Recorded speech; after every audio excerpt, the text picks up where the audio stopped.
Saya salah prediksi terakhir kali saya kita ngomong sini. Ya, kita bilang sampai 2030 nggak bakal lah. Yes, karena saya percaya bahwa aturan itu ada. Nah, artinya Jepang sama Eropa kan dia nggak dapet porsi di pesta ini nih, pesta mobil listrik kan. Mobil listrik ya.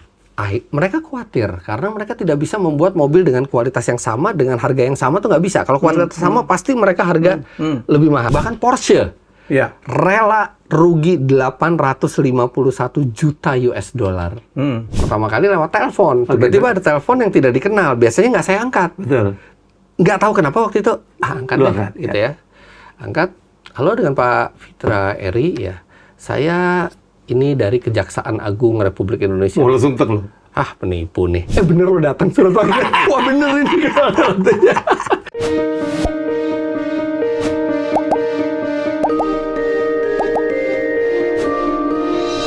Oke, dunia otomotif lagi gila gitu ya. Brand-brand baru banyak banget. Ya, jadi saya ingin ngebahas ini. Apa kabar Anda semua? Saya mengundang tamu istimewa. Udah bisa ditebak lah. Kalau kita ngomong otomotif, pasti Om satu ini. Dan ngomongnya bagus banget. Sehingga kita bertanya, dia punya mobil berapa sih? Latar belakang jurnalis, pembalap, konten-konten otomotifnya. One of a kind. Ya banyak yang lain, tapi yang satu ini selalu menjadi yang luar biasa ya. Apalagi kalau mereview. Ya sudah. Dan terakhir juga dapat video content creator award. Keren banget. Fitra Eri. Halo, Melwi. Terima kasih udah 2 kali ngundang saya. 2 kali boleh, 3 kali dulu kita. Saya maupun Mas Fitra Eri sebagai seorang content creator berusaha memberikan informasi yang positif dan terpercaya kepada masyarakat. Karena hal tersebut membuat kami banyak menghabiskan waktu di luar dan memiliki mobilisasi yang tinggi. Tentunya dengan mobilisasi tinggi saya harus menjaga tubuh saya agar tidak mudah capek dan pegal. Rahasia saya agar badan tidak capek dan pegal dalam beraktivitas sehari-hari adalah dengan minum tolak linu Sido Muncul setiap hari. Setelah minum tolak linu, badan akan terasa hangat, bikin rileks, dan membuat istirahat serta tidur jadi lebih nyenyak dan berkualitas. Selama di bulan Ramadan, saya juga minum tolak linu setiap hari, 1 saset sebelum tidur, tapi kalau sedang sangat lelah, saya minum 2 saset. Yang saya pegang adalah tolak linu original. Selain itu, ada juga varian tolak linu mint. Saya percaya tolak linu karena terbuat dari 100% bahan herbal alami, jadi aman untuk dikonsumsi setiap hari, dan tentunya produk ini sudah halal ya. Baiklah, punya mobil berapa sih? Kok banyak banget nyobain gitu? Gede banget tuh garasinya. Enggak, kan terakhir itu ada 22, tapi baru minggu lalu dijual 2, tinggal 20, masih ada beberapa yang mau dijual lagi ya. Tapi Om, saya kan konten kreator otomotif. Mobil itu jangan cuma dianggap sebagai barang konsumtif. Dari situ saya bisa belajar banyak tentang brand itu, bisa bikin konten gitu ya. Jadi nggak semuanya. Oh, jadi benar punya 20 ya? Sekarang 20. Garasi lu seluas apa? Di rumah kan ada. Terus habis itu tanah di sebelah rumah itu kan juga masih kosong. Sama kita ada garasi satu lagi di Pantai Indah Kapuk. Nggak ada yang di jalan lah, pokoknya nggak ada yang parkir di jalan. Pantai Indah Kapuk itu kan banyak showroom ya. Pinter banget dong Fitra ya. Itu beli atau dikasih sama? Beli dong, kita nggak mau kalau dikasih. Karena kalau dikasih nanti nggak objektif. Nggak objektif. Jadi dan mobil yang saya beli itu mobil yang memang pengen saya beli. Jadi kalau ada misalnya APM tuh kadang-kadang suka banyak yang nawarin gitu kan. Mas beli mobil kita dong gitu kan. Nanti kita ada kerjasama gitu. Cuman kalau mobilnya nggak mau, nggak suka, nggak mau. Kalau mobilnya saya suka, saya beli pisahin ya, kerjasama sama saya beli mobil normal. Kerjasama hubungan sama manajer saya dan kerjasama pun kita lihat dia mau item kerjasamanya apa. Pokoknya endorse itu hanya untuk membeli waktu di konten saya, tapi bukan untuk bilang yang jelek jadi bagus. Jadi seorang Fitra tidak bisa dibeli, nggak bisa disogok. Nggak bisa. Kalau orang bayar itu adalah untuk membeli space di sosial media. Lain lagi. Tapi apa yang ada di space itu harus approval dari saya. Tidak boleh space di sosial media saya itu membohongi publik. Dan lu nggak mau ya di setel-setel karena bayarnya gede gitu? Enggak, kita pernah nolak. Kita pernah nolak. Oh iya? Ada segitu sombong lebih? Bukan sombong Om. Ada nih satu contoh, ada satu peranti yang dia klaim bisa menambah tenaga, bisa menghemat bahan bakar. Too good to be true gitu kan. Terus saya bilang, ketika dia datang ke saya liatin ini red card-nya. Oke, kita setuju. Sebentar. Sebelum setuju, sini dulu produknya. Saya coba seminggu, 2 minggu, kok nggak ada. Saya nggak menemukan adanya perbedaan. Habis itu saya bilang, sorry, kita nggak bisa terima karena nggak ada perbedaan. Kita mesti ngomong apa gitu. Kalau kita masukin di video, yang rugi lu karena gue bilang nggak ada ininya. Gini deh, ini ada kok dari hasil penelitian kita. Jadi pakai hasil penelitian aja, nanti kita bayar 2 kali atau 3 kali dari red card. No, nggak mau. Karena yang saya sampaikan itu harus yang tidak membohongi publik. Dengerin tuh ya. Jadi itulah membuat seorang Fitra Eri dihormatin. Bukan cuma saya, semua juga bisa sebenarnya, itu resep yang sederhana. Be honest. Tapi nggak semuanya begitu dong. Ya kadang-kadang godaan uang kan. Iya, karena endorse. Jadi kebetulan gue sekarang jadi ketua asosiasi kreator konten seluruh Indonesia tuh. Oh ya, gue baca tuh di Instagram. Nah, lu bantu gue tuh gitu. Karena nggak usah di asosiasi konten kreator. Om Helmi butuh bantuan apa aja pasti saya bantu. Thank you. Seperti hari ini. Gue tahu dia sibuk banget. Semua mobil masuk harus manggil Fitra. Jadi menurut saya udah tiba saatnya kita itu berkreasi dalam bidang video segala macam, menyampaikan sebuah kebenaran ya. Jangan bohong, jangan hoax, jangan memfitnah, positif lah. Karena di zaman kita dulu, ya mungkin Om Helmi umur lebih dari saya, tapi kita di zaman yang sama. Dulu sumber informasi itu buku koran, dan majalah. Itu sebelum dipublish itu ada editornya, ada pengecekan datanya semua. Jadi walaupun kita lebih susah mendapatkan informasi, tapi informasinya pasti benar. Kalau sekarang kita gampang mendapatkan informasi, tapi belum tentu benar. Ya, sekali lagi ya kita baru saja lah, kita tahu lah ya. Ada orang ngomong karena dibayar. Oh iya, ada banyak. Yang lebih parah lagi, ada konten creator main ngancam-ngancam. Lu kalau nggak bayar gua buka lo. Iya. Waduh ya Allah.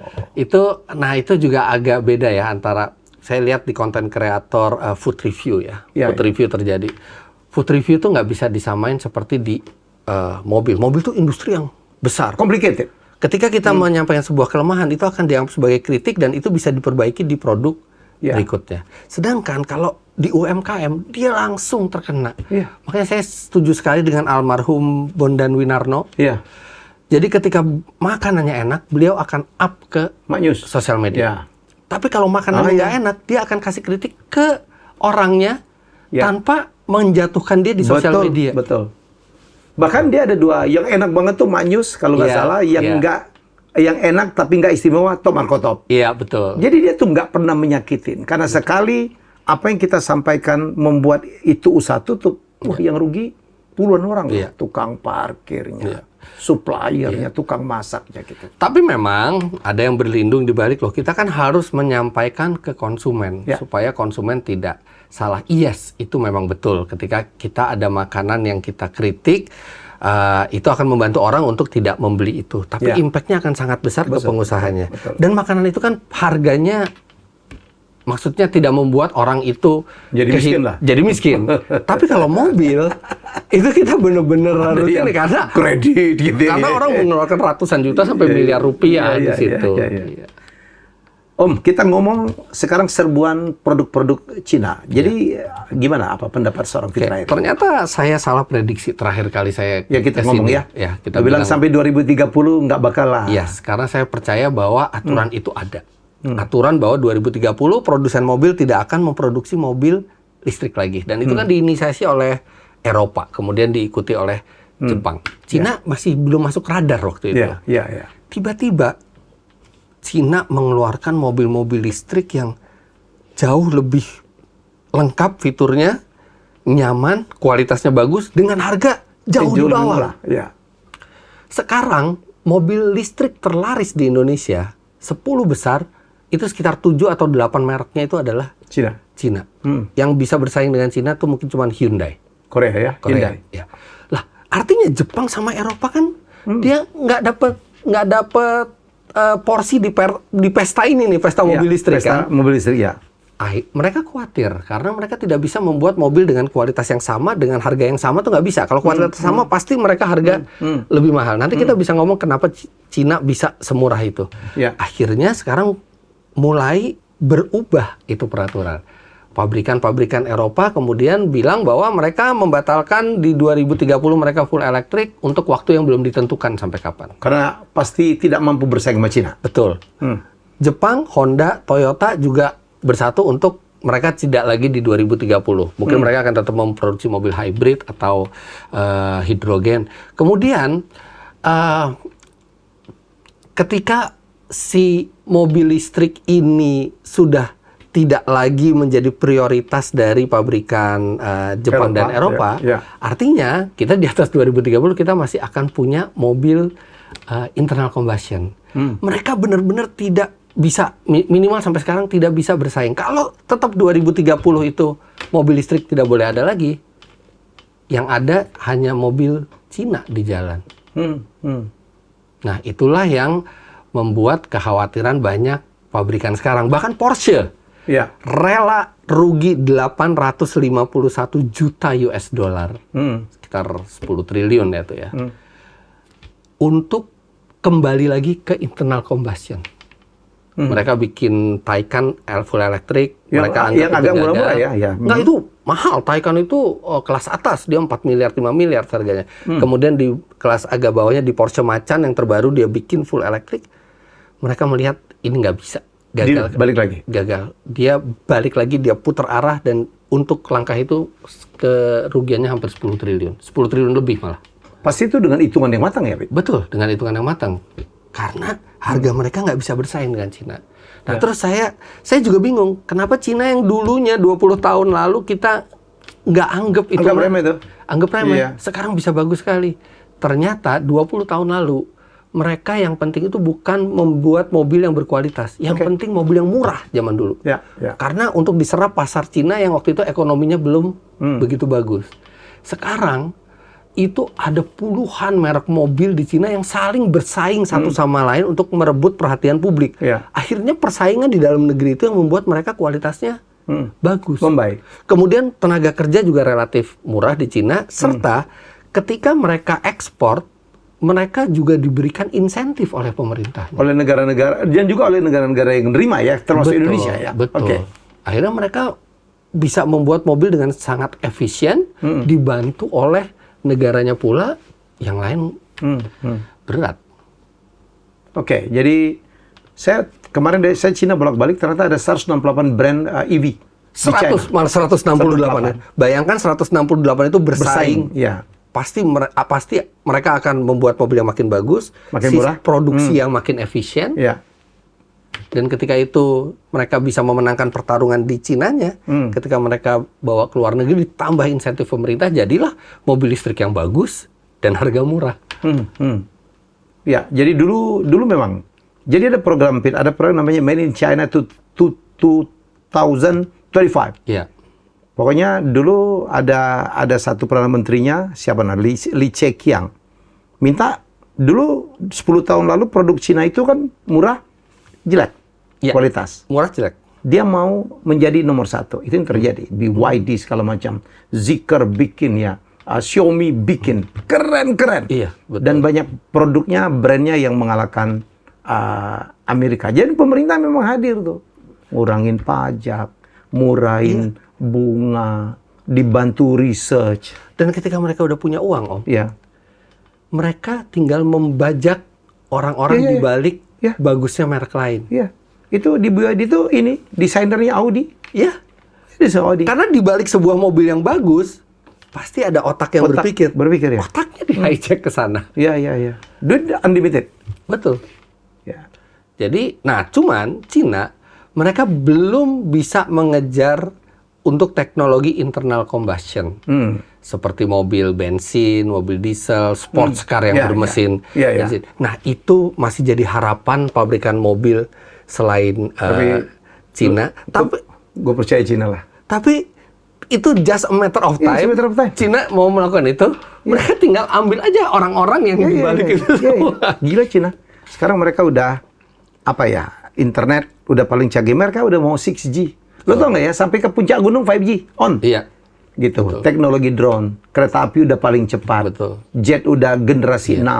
Jadi menurut gue bener Fitra bilang, ini masalah waktu doang. Nah cuman kalau gue sebagai pecinta otomotif, gue sangat berharap masa depan itu pilihan gue bukan cuma mobil Cina. Gue sangat berharap di masa depan itu merek-merek yang ada ini tidak ada yang mati, malah bertambah. Karena itu menjadi banyak pilihan buat kita. Ya. Makanya sekarang itu Geely sudah Volvo sudah dimiliki pabrikan Cina. Ya. VW udah. VW udah dibeli? Sebagian mungkin, tapi tidak semua ya. Terus GM, Jaguar Land Rover, MG semua dari Cina semua. Ya. Jadi kan saya nggak pengen mobil itu kita cuma punya pilihan tuh mobil Cina nanti. Ya. Makanya saya sangat berharap, ayo pabrikan yang lain tiru cara Cina. Gimana caranya biar survive supaya kita pecinta otomotif tetap punya pilihan yang banyak. Makanya ikut trip gue. Jualan. Indonesia menurut lo peluang lo untuk menjadi pabrikan gimana ya? Nah, Indonesia itu gini deh. BYD segala macam itu kan BUMN, ada BUMN, ada BUMD di sana gitu. Ya.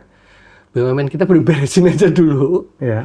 Selama di kita itu masih belum bersih prosesnya, belum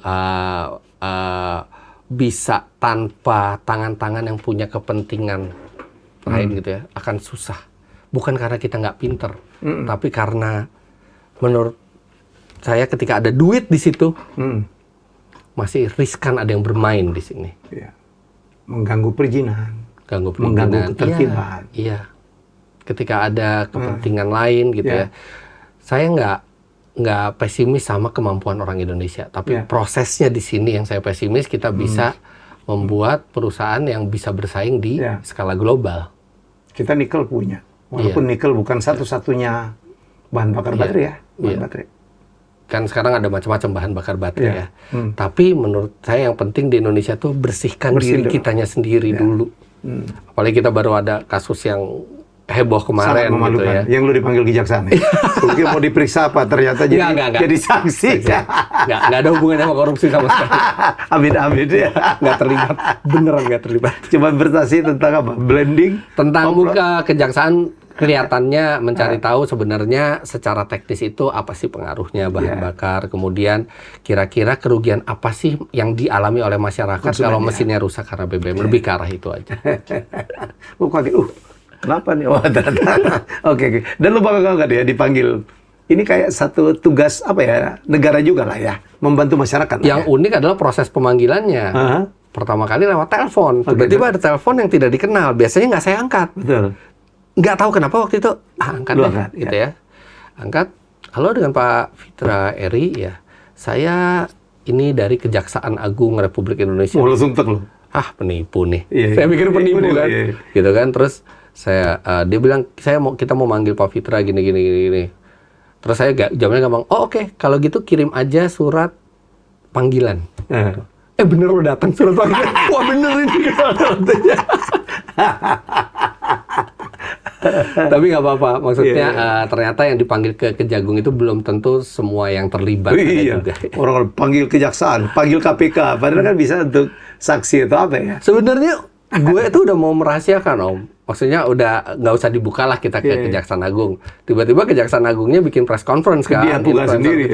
Dipanggil Kejagung. Wah, daripada liar berkembang kemana-mana, akhirnya saya post sendiri di IG. Tapi senang lah bisa ngebantu Kejaksaan Agung buat menuntaskan kasus Semoga ini. cepat beres ya. Gue nggak mau ngebahas itu. Menurut Fitra Eri, mobil listrik prospeknya di Indonesia seperti apa? Nah, mobil listrik di tiap negara prospeknya itu sangat bergantung ke regulasi dari pemerintah. Yang membuat mobil itu laris di satu negara itu adalah regulasi. Dan regulasi kita itu lumayan menguntungkan merek baru yang mau jualan di Indonesia. Karena beberapa tahun lalu peraturannya itu adalah pabrikan mobil harus punya pabrik dulu di Indonesia. Baru boleh jualan. Baru boleh jualan dengan mendapatkan insentif. Tapi tiba-tiba diganti bahwa nggak perlu punya pabrik, tapi janji deh dalam 2 tahun bikin pabrik. Nah, makanya merek-merek baru itu peraturan sempat dikomplain oleh Hyundai karena Hyundai sudah comply dengan peraturan yang pertama. Tiba-tiba peraturan kedua orang-orang bisa datang tanpa punya pabrik dulu. Gitu ya. Nah, jadi Regulasi ini sangat krusial. Regulasi itu sangat penting untuk menentukan mobil apa yang akan survive dan laris di Indonesia. Dan saya sangat berharap pemerintah itu membuat peraturan itu yang bisa membuat adil ke semua pabrikan ya. Iya. Jangan sampai ada orang pemerintahan terlibat proses bisnis satu merek sehingga mungkin peraturan itu akan menguntungkan beberapa merek tertentu gitu ya. Jadi jangan sampai pejabat pemerintah itu punya kepentingan pribadi di situ. Dengerin tuh. Jadi karena kita butuh industri otomotif ini hidup dari banyak merek yang bisa bersaing secara fair dan semua supaya punya kesempatan mendapat yang keuntungan sama. Ya.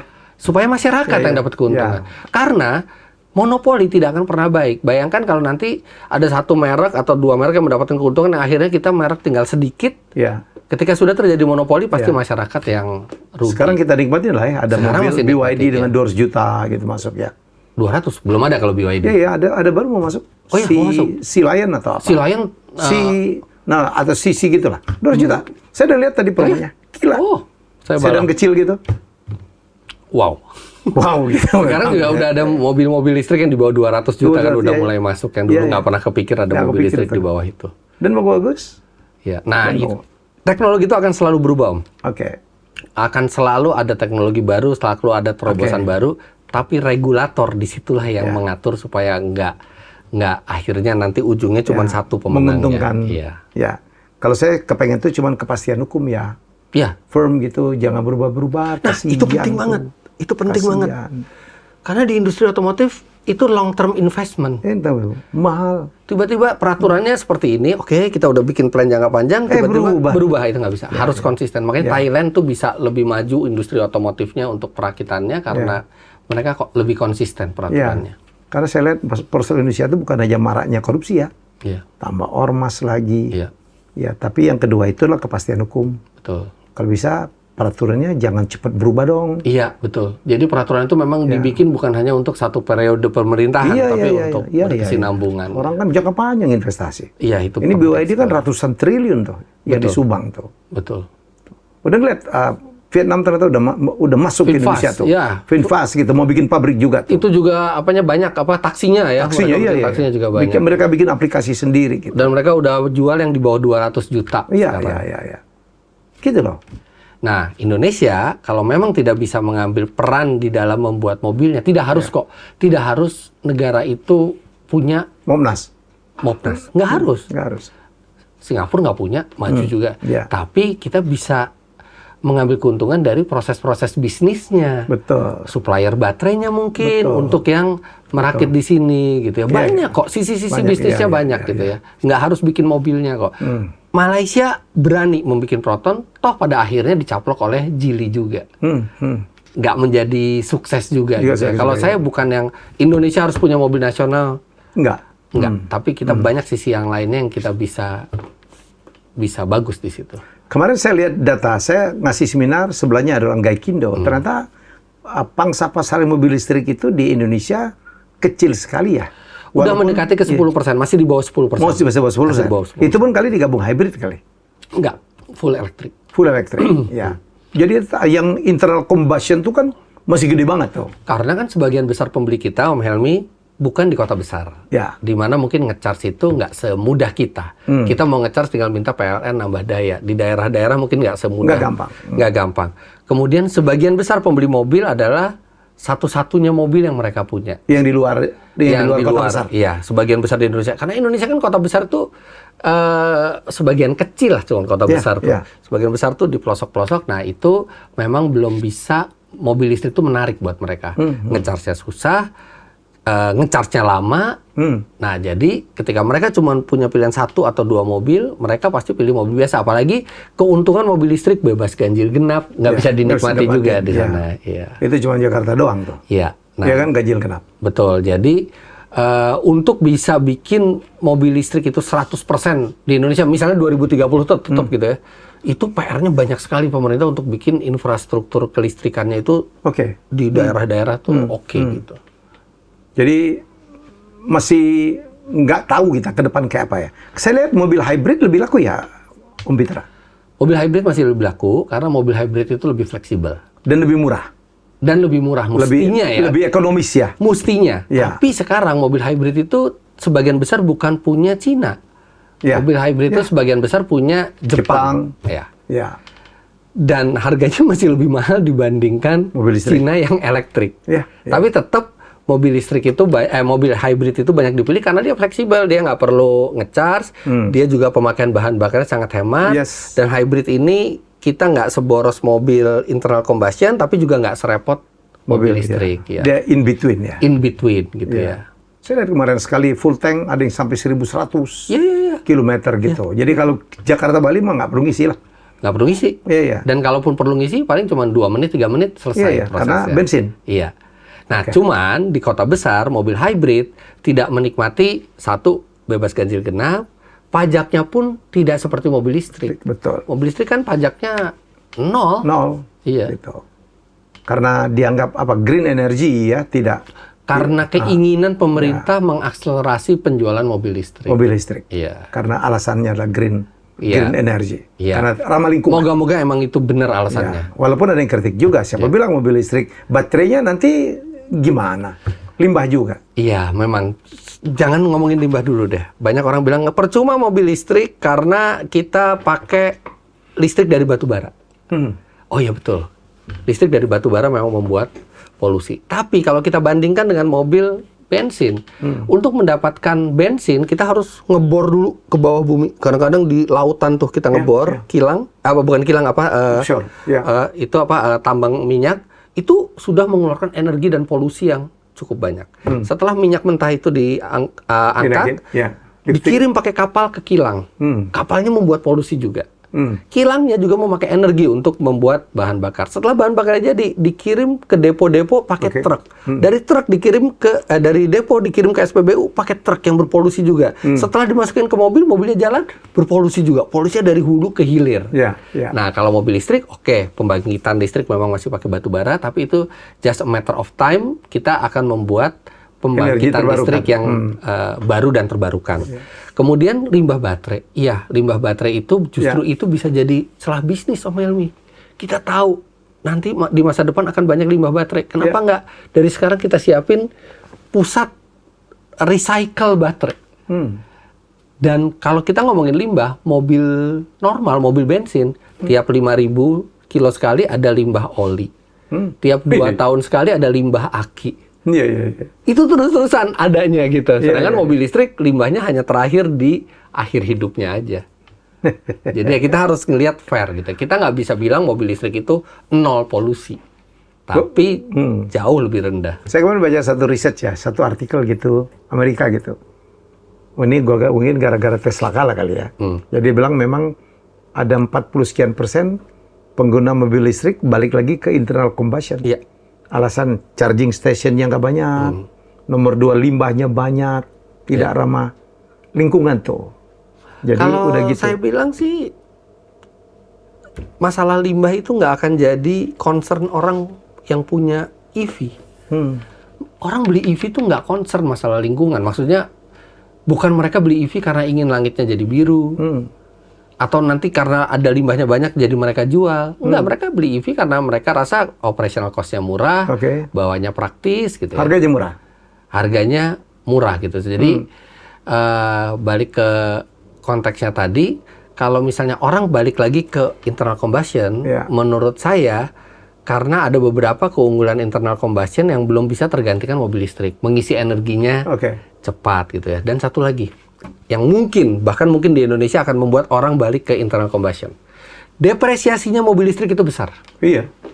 Ada yang tinggal separuh harganya. Jadi, orang bilang keluar showroom tuh udah kurang 50%. Betul. Enggak mungkin kalau 50% lah kali. Tapi kita pakai 2 tahun, 3 tahun itu bisa tinggal 50%-nya ya, tergantung merek. Tapi depresiasi mobil listrik itu sekarang besar sekali karena itu juga menyangkut ketidaktahuan orang tentang umur baterai sesungguhnya dan berapa nanti biaya mengganti baterainya. Plus mobil listrik kita beli hari ini, kita beli mobil A. Tiba-tiba 2 bulan, 3 bulan lagi keluar yang lebih bagus dari yang kita punya dengan harga lebih murah. Gimana yang ini harganya nggak jatuh? Jadi hati-hati, mobil listrik sangat menyenangkan. Saya sendiri punya beberapa mobil listrik, tapi siap-siap dengan depresiasinya. Jadi tips lo untuk memilih mobil listrik apa? kalau orang nggak pengen sakit hati dengan depresiasi, beli mobil yang jangan lebih dari yang 500 juta. Jangan yang mahal-mahal. Jadi kalaupun depresiasinya secara persentase besar, secara rupiah nggak terlalu sakit. Tapi kalau udah di atas 1 miliar itu akan lumayan besar. Dan kemudian kalau misalnya kita nggak pengen depresiasi itu terlalu menyakitkan kita, ya kita jangan jangan berpikir kita pakai mobil listrik 2 tahun 3 tahun kita jual. Kalau mau kita pakai sebentar, jual lagi, ya mungkin ada depresiasi dikit, atau pakai yang sekalian sampai ini gitu. Karena ini mainan yang sangat mahal ganti-ganti mobil listrik gitu, mobil. Nah, tapi saran paling benar adalah yaitu jangan lebih dari 500 juta deh coba kalau beli mobil listrik, supaya itunya nggak terlalu ini. Om Fitra itu ada nggak ya patokan? Kalau gua itu dengan bini gua 5 tahun gua harus ganti itu, karena asumsi gua kalau di atas 5 tahun ya itu udah mulai rewel, udah harus banyak yang mainnya harus diganti. Nah, gua nggak pernah matok, karena kebetulan mobil gua ada lumayan banyak pilihan gitu ya. Jadi kalau mobil itu belum ada penggantinya yang layak, itu akan gua simpen terus. Tapi kadang-kadang ada juga mobil baru gue punya setahun. Tiba-tiba, aduh, kok ada ini ya? Ada yang lebih menarik, itu bisa. Sebelum setahun pun dijual bisa. Jadi tidak di-plan untuk dipakai beberapa lama, tapi selalu ngelihat ke pasaran, ini bagus nih buat ganti ini, ya udah yang ini jual, yang ini masuk. Gitu. Kenapa? Garasi udah nggak muat. Lebih ke istri sih. Istri tuh sabar. Istri lu suka otomotif juga nggak? Enggak. Dia nggak suka otomotif. Dia cuman tapi dia wanti-wanti gini. Kamu boleh punya mobil, tapi pastikan mobil yang kamu beli itu ada manfaatnya. Entah itu manfaat buat transportasi kamu atau manfaat buat konten kamu gitu ya. Jangan beli sesuatu yang sia-sia aja. Bayar STNK kan lumayan juga setahun kalau gitu. Lumayan. Tapi kan untungnya ada banyak mobil listrik. Jadi mobil listrik kan nggak bayar mahal. Udah berapa mobil listriknya? Mobil listrik sekarang di rumah itu ada Hyundai Ioniq 5N, ada BMW iX, ada Chery J6, Hyundai Ioniq 5 yang biasa kemarin udah kejual. Yang lagi mau datang bulan ini ada 1, bulan depan ada 2. Listrik. Cina semua? Enggak. Cina enggak ya? Cina, enggak semuanya Cina. Eropa juga? Enggak. Asia juga, tapi nggak Cina. Teman belum bisa ngasih tahu mobilnya apa. Ya, rahasia. Jadi kalau Om Fitra itu kalau gue suruh ranking, mobil listrik, hybrid, atau internal combustion? Untuk apa? Untuk lu pilih. Kalau gue cuma punya 1 mobil dalam... Kalau cuma 1 doang? Kalau saya cuma bisa punya 1 mobil gitu ya, definitely saya akan pilih hybrid. Hybrid? Definitely. Itu pilihan pertama saya karena pemakaian bahan bakarnya irit buat sehari-hari dan dia tetap bisa buat keluar kota. Nah, hybridnya model apa? Plug-in hybrid yang saya pilih. Plug-in hybrid itu hybrid yang baterainya lebih gede, jadi dia bisa diisi listrik, dia bisa 100 km pertama tuh nggak pakai mesin sama sekali.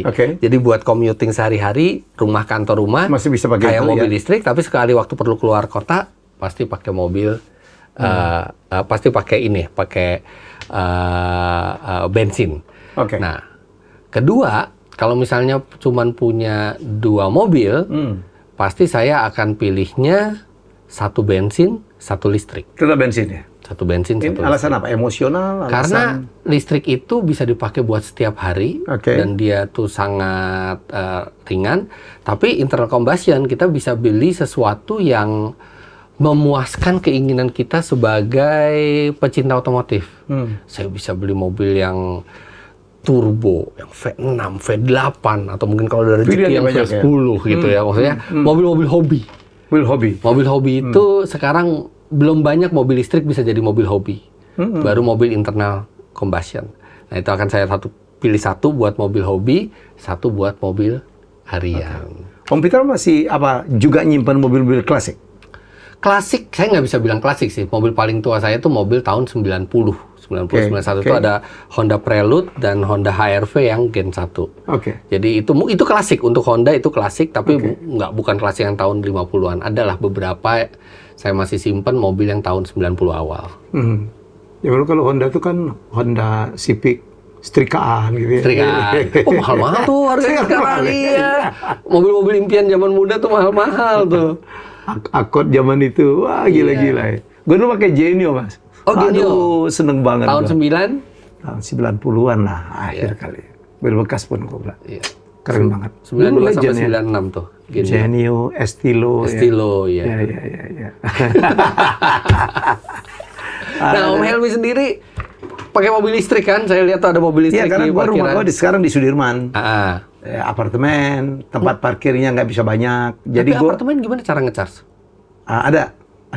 Kita bisa masang sendiri. Oh, bisa? Bisa masang. Nggak semua apartemen bisa kayak nggak semua gitu. Nah, itu di Amerika juga salah satu hambatan orang yang di negara maju yang tinggal di apartemen itu susah ngecharge-nya. Tapi di tempatnya Om Helmi bisa. Ya, apartemen kita apartemen lama. Kalau yang baru malah dia punya charging station, lebih enak lagi. Jadi kita kan dapat slot parkir tuh, nomor berapa. Kayak gua ME 4B, itu kita bisa masang di belakangnya. Nah, Om Helmi sendiri sekarang udah punya mobil listrik di garasi. Dan lagi ada beberapa mobil listrik yang mau datang lagi. Ya. Dari sudut pandang Om Helmi nih, yang bukan sebagai orang otomotif gitu ya, benefit apa dari mobil listrik yang dirasain? Pertama, karena gue tinggal di daerah yang mewajibkan genap ganjil tuh. Oke, itu. Dulu mobil gue kan 4, bini gue kan dirut, dan gue aktif gila. Jadi kita punya mobil genap ganjil tuh. Mahal banget. Saya punya mobil, baru gue jual 6 tahun, dipakai. Itu mileage-nya nggak sampai 4.000 tuh. Gitu. Karena jarang kepake juga akhirnya.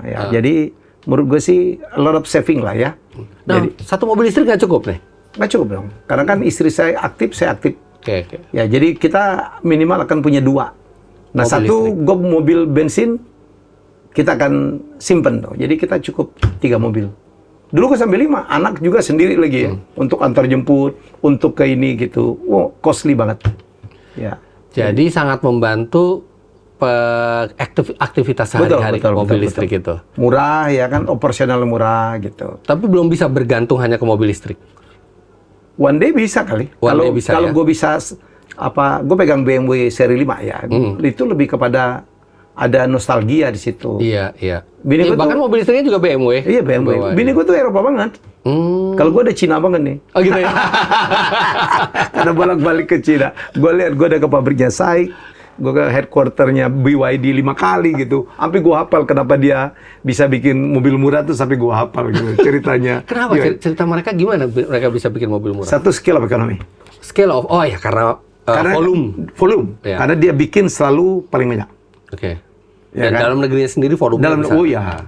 Jangankan dalam negeri gede. Sekarang mereka bayangin dia bikin 3 juta unit gitu. Unit cost-nya murah banget. Nomor 2, saya pikir memang produktivitas karyawannya gila. Malah mereka sekarang pakai robot kan? All robotik. Jadi BYD itu udah bisa merakit mobil, buat mobil 72 detik. Satu unit. Mobil? Satu unit. Lengkap tuh. Ya. Nomor 3, peran pemerintah. Pernah BYD itu 2019 salesnya turun, kalah sama Tesla. Yang punya Wang Chuanfu donate sekitar 8 billion renminbi, berapa triliun tuh untuk research. Pemerintahnya dengar, dia tambah 2 billion.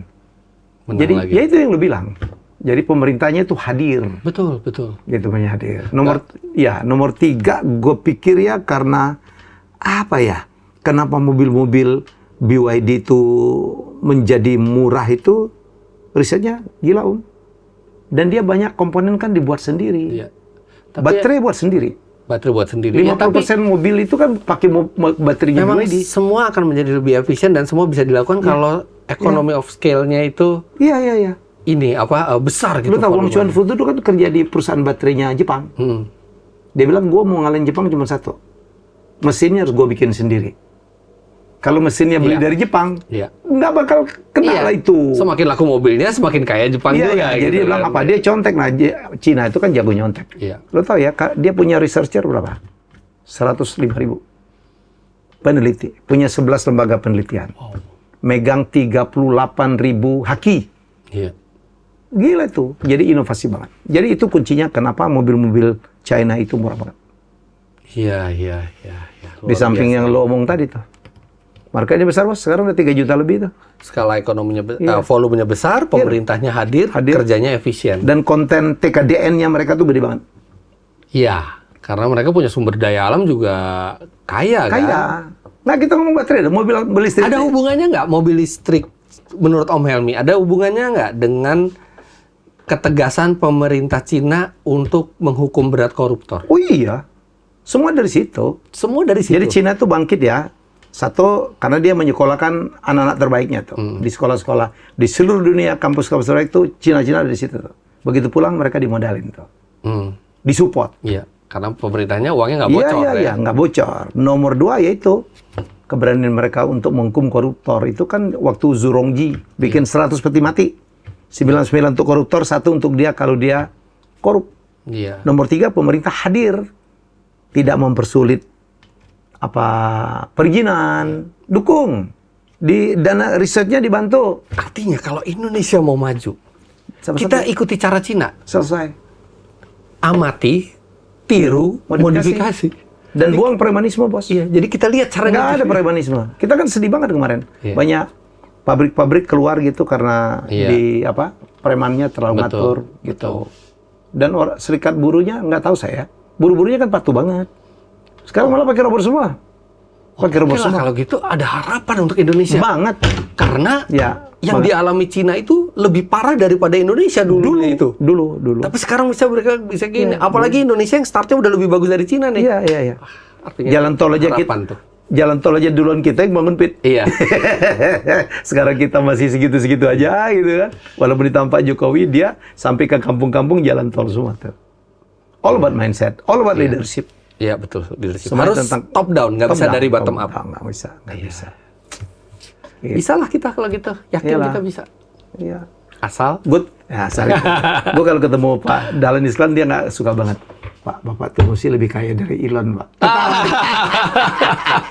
Karena dulu kan pernah bikin mobil listrik sini dengan Ricky Elson. Iya. Bagus loh. Bagus Selo itu kan. Iya, Selo itu. Tapi memang lu nggak ditolak kenapa? Nggak lolos uji emisi. Itu karena nggak ada toolsnya buat nguji mobil listrik. Nggak lulus. Nggak lulus uji emisi. Mobil listrik kan nggak punya knalpot, Bos. Iya, betul. Dan diperparah lagi kecelakaan waktu itu. Jadi macam-macam. Jadi kayak kriminal gitu. Right people on the wrong time lah waktu itu. Iya.